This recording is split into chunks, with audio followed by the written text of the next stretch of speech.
सभी छात्रों को मेरा नमस्कार।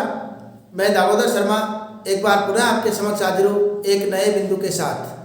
तो देखिए बच्चों, आज जिस प्रकरण का हम अध्ययन करेंगे वह रहेगा कक्षा 12वीं की जो हिंदी साहित्य की पुस्तक चलती है सरयू। उस सरयू पाठ का सरयू जो पुस्तक है उसका पाठ है मंदोदरी की रावण को सीख। और आप जानते हैं कि तुलसीदास जी द्वारा रचित जो रामचरितमानस महाकाव्य है उसी के अंतर्गत एक प्रसंग लिया गया है जिसका शीर्षक मंदोदरी की रावण को सीख है। इसका भाग 7 इसका हम अध्ययन करेंगे आज। तो पिछले भागों में मंदोदरी ने रावण को खूब शिक्षा देने का प्रयास किया और प्रयास करने के पश्चात भी रावण पर उनकी बातों का कोई असर नहीं हुआ। वह अपने अधर्म के कार्य पर रत रहा और श्री राम से उन्होंने बैर मोल ले लिया और माता सीता का अपहरण करने के बाद में मंदोदरी के कहने पर भी ससम्मान सीता माता को उनकी शरण में नहीं पहुंचाया, जिसका परिणाम जो होना था वो हुआ। श्री राम के द्वारा रावण का जो है बाण लगा।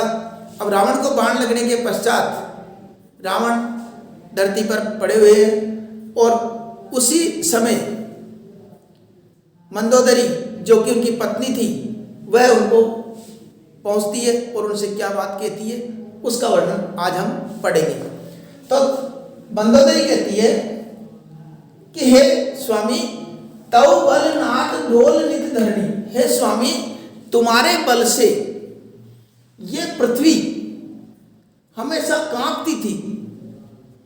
हे स्वामी तव बल नाथ, नाथ माने स्वामी, तव बल तुम्हारे बल से डोल नित धरणी, ये धरती हमेशा कांपती थी। तेजहीन पावक शशि तरणी, और पावक आग चंद्रमा सूर्य ये सब कुछ तेजहीन हो गए थे। आपका इतना खोप था, इतना प्रभाव था कि आग चंद्रमा और सूर्य ये सब खोपहीन हो गए थे, इनमें कोई मतलब तेजहीन हो गए थे। इतना प्रभाव आपका था क्योंकि आपने सबको बंदी बना लिया था। शेष कमंड सही सके न भारा, और शेषनाग कच्छप अवतार कच्छप सही सके न भारा, और आपके भार को शेषनाग कच्छप कोई भी उठाने में सक्षम नहीं था। सो तनु भूमि पर्यो भरी चारा, वह शरीर आज इस धरती पर सारा जीर्ण शीर्ण अवस्था में इस धरती पर पड़ा हुआ है। यह स्थिति आपकी हो गई है। वरुण कुबेर सुरेश समीरा, मतलब आपकी स्थिति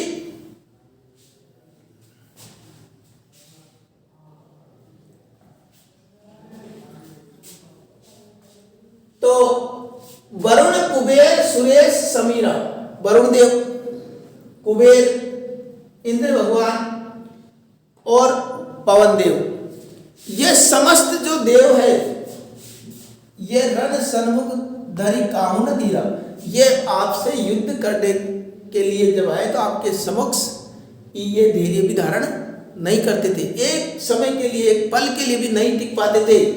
भुजबल जीते हो काल जमसाई, और आपने अपनी भुजाओं के बल से काल अर्थात यमराज को भी जीत लिया है। काल का प्रतीक उस यमराज को, समय को और यमराज को सबको आपने विजय प्राप्त कर ली। आज पड़े हो अनाथ की नहीं, और आज आप अनाथ की तरह पड़े हुए हो, जिसका कोई रक्षक नहीं है, कोई संभालने वाला नहीं है, कोई परिवारजन नहीं है। ऐसी स्थिति आपकी हो गई है। जगत विदित तुम्हारी प्रभुताई, सारा संसार आपकी प्रभुताई को जानता है, स्वामित्व को जानता है। सुत परिजन बल वर्णन जाई, और आपके पुत्र और परिजनों का बल की अगर बात की जाए तो वर्णन नहीं किया जा सकता। इतने अतुलित बलधारी थे आपके परिवारजन, उनका वर्णन करना भी काफी कठिन था। इतने बलशाली आपके परिवार में थे, लेकिन कारण क्या रहा? आपने राम से विमुखता रखी, राम से बैर मोल लिया, तो उसका परिणाम ये हुआ राम विमुख उस हाल तुम्हारा। और ये समस्त जो हाल है तुम्हारा ये राम से विरोध लेने का ही परिणाम है। ये राम से विरोध लिया आपने, उसका दुष्परिणाम आप भोग रहे हो। ये रहा न कोई कुल रोग नहीं हरा, और तुम्हारे कुल में देखो कितनी स्थिति बिगड़ गई है आपकी। कि आपके कुल में कोई रोने वाला भी नहीं बचा है। अब आपके स्कूल में कोई रोने वाला भी नहीं बचा है कि कोई दुख प्रकट करे, सारे कुल का नाश हो गया है। तब बस विधि प्रपंच सब नाथा, हे तब बस विधि प्रपंच सब नाथा। हे स्वामी, तब आपके समक्ष, आपके बस में थे विधाता प्रपंच सब नाथा। ये सब जो है, हे स्वामी, नाथ मतलब स्वामी, हे स्वामी, समस्त भाग्य प्रपंच ये सब आपके बस में था। समय दिशित नित नावई माता, और समय दिक्पाल सब आपके समक्ष सिर झुकाते थे। अब तब सिर बुझ जम्बुक खाए, और अब तुम्हारे सिर को कौन खा रहे हैं? सियार खा रहे हैं। अब तुम्हारे शरीर को, सिर को, जहां सब आपके समक्ष सिर झुकाते थे, आज आपकी स्थिति ये हो गई है कि जंगल के जो सियार है वह आपके सिर को खा रहे हैं। राम विमुख यह अनुचित नहीं, और राम से विरोध करने वाले व्यक्ति के साथ अगर ऐसा होता है तो ये कोई अनुचित कार्य नहीं है, ये वास्तव में होना भी चाहिए, क्योंकि आपने साक्षात उस परम पिता परमेश्वर से बैर मोल लिया है, उसका परिणाम तो आपको भुगतना ही था। काल विवश पति कहाँ न माना। हे स्वामी, मैंने आपको बहुत समझाने का प्रयास किया कि आप राम से विरोध त्याग दीजिए, क्योंकि जिनके दूतों ने इस प्रकार के कार्य किए उन पर आप विजय प्राप्त नहीं कर सकते, तो श्री राम पर कहाँ से करोगे। ऐसी बातें मैंने खूब आपको समझाई, लेकिन आपने मेरा कहना नहीं माना। अब जगन्नाथ मनुज करी जाना, और आपने जो है जगन्नाथ परम पिता परमेश्वर उन भगवान विष्णु को, अवतार को एक सामान्य मनुष्य मानने की भूल कर दी, जिसका परिणाम आप भोग रहे हो। तो यहां पर मंदोदरी ने जो बात कही है, बहुत ही सटीक बात कही है।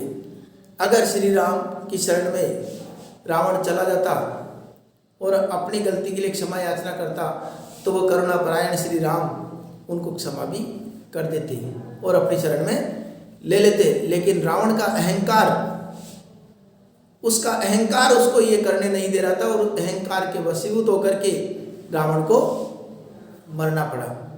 अधर्म करने लग गया, अहंकार के वशीभूत होकर अधार्मिक कार्य करने लग गया।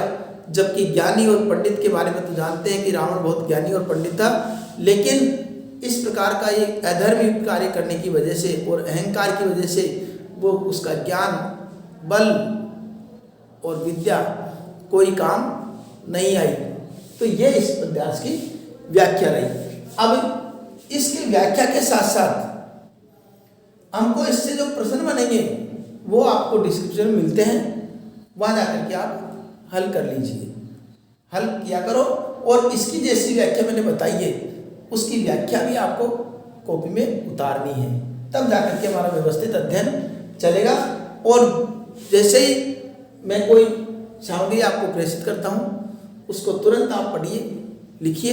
एक बार में समझ में नहीं आए तो दोबारा पढ़िए, फिर उसको समझने का प्रयास कीजिए। लेकिन जब व्याख्या लिखते हैं हम कॉपी में, उस व्याख्या को हमको बिना देखे लिखना है, ठीक है। अब व्याख्या के लिए हमको कौन कौन से बिंदु चाहिए, ये तो हमारी जानकारी में आएंगे। एक तो प्रसंग चाहिए, एक व्याख्या का बिंदु चाहिए, और एक चाहिए विशेष का बिंदु। प्रसंग जैसा चल रहा था वैसा ही प्रसंग इसमें भी आएगा कि प्रस्तुत पद्यांश हमारी पाठ्य पुस्तक सरयू के अंतर्गत महाकवि तुलसीदास द्वारा रचित रामचरितमानस के मंदोदरी की रावण को सीख नामक शीर्षक से अवतरित है। मंदोदरी रावण से क्या कहती है उसके बारे में इसका वर्णन, मरणासन रावण से क्या कहती है उसके बारे में इसका वर्णन किया गया है, ठीक है। ये तो प्रसंग में लिख देंगे, व्याख्या भी बताई वैसे करनी है। विशेष में वही बातें आ जाएगी कि अवधी भाषा का प्रयोग, अवधी भाषा का प्रयोग। दूसरा, यहां पर अनुप्रास अलंकार भी प्रयोग किया गया है, अनुप्रास अलंकार का प्रयोग। चौपाई छंद, अब दोहा नहीं है यहाँ पर, चौपाई छंद, चौपाई छंद हो गया। यहां पर ये सब बातें प्रबंध काव्य शैली हो रही।